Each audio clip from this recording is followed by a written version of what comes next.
तुम्हाला विश्वास नाही बसणार, पण अगदी मार्केटसारखी काजू कतली आपण घरच्या घरी बनवू शकतो. ते पण फक्त 2 गोष्टींमध्ये. फक्त साखर आणि काजू वापरून तुम्ही अशी ही छान काजू कतली बनवू शकता.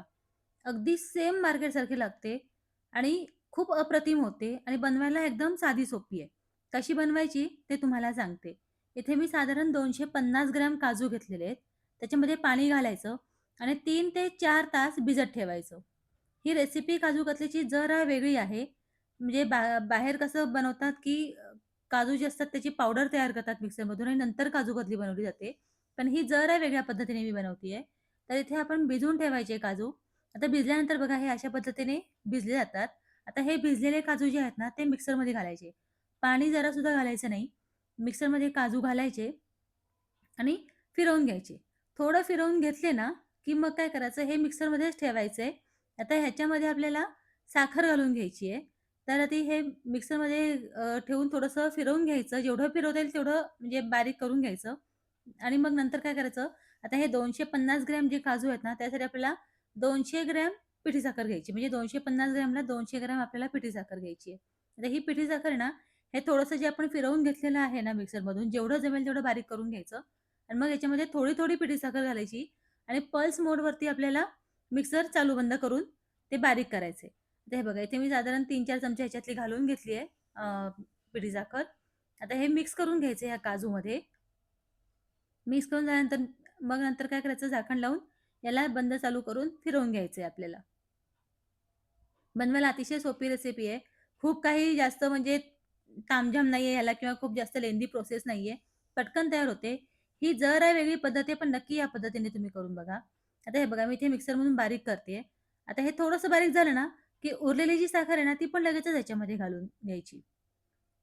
ही उरलेली साखर ही पण ह्याच्यामध्ये सगळी घालून घ्यायची आणि नंतर पुन्हा हे मिक्स करायचं आणि पुन्हा पल्स मोडमध्ये बारीक करून घ्यायचं. आता तुमच्या मिक्सरमध्ये एकदम असं बारीक होत नसेल ना, तर अगदी 3-4 चमचे पाणी घाला. फार जास्त पाणी घालायचं नाही. अगदी 3-4 चमचे तुम्ही पाणी घातलात ना, तरी त्याच्याने होऊन जाईल. पण खूप जास्त पाणी घालून हे बारीक करायचं नाहीये, एवढं मात्र लक्षात ठेवा. आता हे छान मिक्स करायचं आणि हे पुन्हा पल्स मोडवरती मी बारीक करून घेते. म्हणजे हे आता एकदमच पातळ होतं, म्हणजे स्मूथ होतं एकदम. आपल्याला ह्याचं स्मूथ बॅटर तयार करायचंय काजूचं. जर तुमचं असं बारीक होत नसेल, तर थोडंसं अगदी 4-5 चमचेच पाणी घाला फक्त, जास्त नाही. हे बघा आता हे परफेक्ट तयार झालंय. मी तुम्हाला चमच्याने दाखवते. हे परफेक्ट बॅटर तयार झालंय बघा. आता काय करायचं, हे जी सगळी पेस्ट आहे ना आपण तयार केलेली, ती पॅनमध्ये घ्यायची.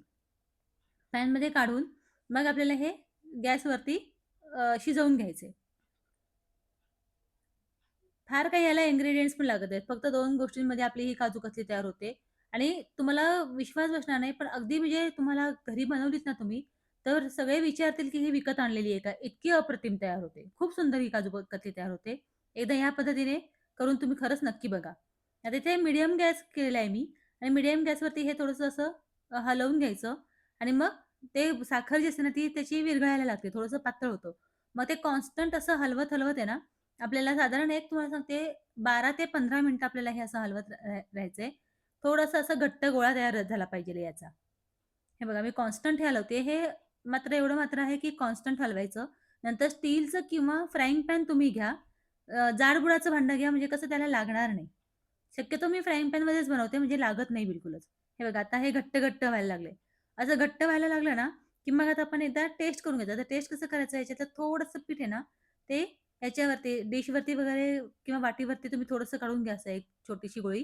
आणि आता ह्याची ही गोळी तयार होते का बघायचं. हातात चिटकत नाही आणि गोळी तयार होतीये ना, हे बघा. परफेक्ट अशी ह्याची गोळी तयार होते म्हणजे आपलं पीठ हे तयार झालंय. आता दुसरी ह्याची खूण म्हणजे तयार झालेली याची म्हणजे हे बिलकुलही पॅनला चिटकत नाही मग नंतर हे बघा.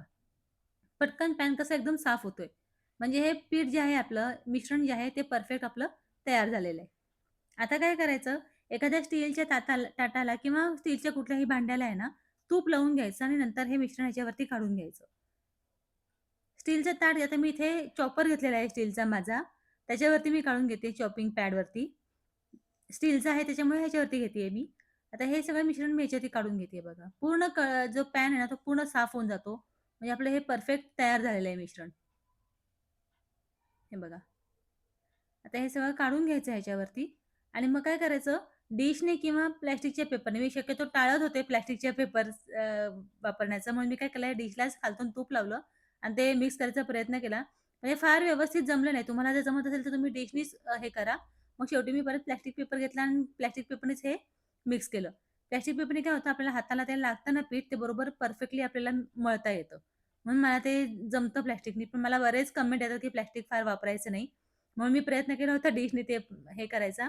पण डिशनी काही मला ते मळता नाही आलं. तुम्हाला जर डिशनी मळता येत असेल, तर तुम्ही डिशनी मळून घेतलत ना, तरी चालू शकेल. आता ह्याच्यावरती प्लास्टिक ठेवायचं आणि लाटून घ्यायचं. आता तुम्हाला प्लास्टिक नको असेल, तर तुम्ही लाटण्याला थोडंसं तूप लावून लाटून घेतलत तरी चालेल. आणि फार जास्त एकदम पातळ लाटायचं नाही, थोडंसं जाडसर म्हणजे आता काजू कतली कशी असते, अगदी त्या पद्धतीने लाटून घ्यायचं आहे. आता हे एकदम असं म्हणजे साइडने असं ते तुटलेलंच येतं. कारण की ते खूप जास्त आता आपलं ह्याच्यामध्ये साखर पण आहे आणि पोळीसारखं अगदी स्मूथ होणार नाही ते. पण मध्ये एकदम स्मूथ होऊन जाते. बघा मी लाटते ना, तुम्ही मध्ये बघू शकता. एकदम स्मूथ होतं मध्ये. तर हे व्यवस्थित असं लाटून घ्यायचं. आता ह्याच्यावरती काय करायचं आपल्याला, मी ते सिल्व्हरचं वर्क लावणार आहे. आपल्याला मिळतं ना चांदीचं वर्क, ते लावायचं आपल्या पेपरचं. थोडासा गोळा उरला होता, तो मी पोळपाटावरती पण लाटून घेतीये. कारण की 2 ठिकाणी एकदम त्याच्यात बसला नाही म्हणून 2 गोळे केले मी. एक फुलपाटावरती लाटून घेतला आणि एक त्या चॉपिंग पॅडवरती लाटून घेतला. आता इथे सिल्व्हरचं वर्क लावायचं आहे. ते तुम्हाला ऑप्शनल आहे. तुम्हाला लावायचं असेल तर लावा. नसेल लावायचं तर तुम्ही नाही लावलं तरी काही हरकत नाही. अशीच पण खूप छान लागते. पण सिल्व्हर वर्क लावलं ना, की एकदम आपण बाहेरून म्हणजे मार्केटमधून विकत आणल्यासारखी ही काजू कतली तयार होते. म्हणून सिल्व्हर वर्क शक्यतो लावा. दिसायलाही खूप छान दिसते. आता मी ते 2 शीट लावून घेते याच्यावरती आणि पोलपाटाच्या ह्याच्यावरती 1 शीट लावून घेतली मी. हे बघा, खूप छान असं हे तयार होतं. आता ह्याला काजू कतलीचा आकार देऊन आपल्याला कट करून लगेचच कट करून घ्यायचंय. हे काय थंड व्हायचंय वगैरे असं काही नाही. थंड होतच ते आपलं, आपण मळून ते हे करेपर्यंत. लगेच कट करून घ्यायचं. काजू कतलीचा आकार द्यायला काय करायचं, आधी सरळ-सरळ कट करून घ्यायचं. सरळ कट करून घेतलं ना, की मग लगेचच असं पूर्ण फिरवायचं नाही, अर्धवट फिरवायचं आणि तिरकं फिरवून मग तिरक्या-तिरक्या ह्या कट करायच्या. हे बघा, मी तिरकं फिरवलंय. पूर्ण आणि अशा तिरकं कट करायचं म्हणजे काय होतं, शंकरपाळीचा आकार येतो आणि काजू कतली शंकरपाळीसारखीच असते बघा साधारण त्याच आकाराची असते. म्हणून हे असं अशा आकारात शक्यतो पाडायचं म्हणजे कसं एकदम परफेक्ट काजू कतली तयार होते. एकदा तुम्हीही अशा पद्धतीने करून बघा.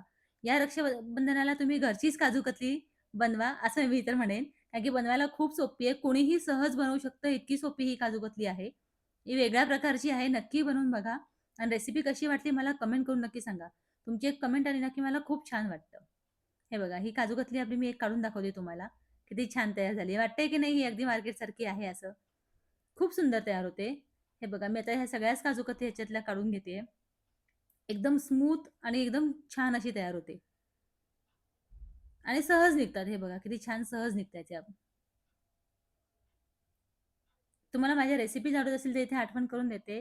चॅनलला लाईक, शेअर आणि फॉलो करायला विसरू नका. मी अशा छान-छान रेसिपीज माझ्या चॅनलवरती अपलोड करत असते. तुम्हाला ही काजू कतली तोडून दाखवते मी. किती छान खुसखुशीत झाली आहे. हे बघा.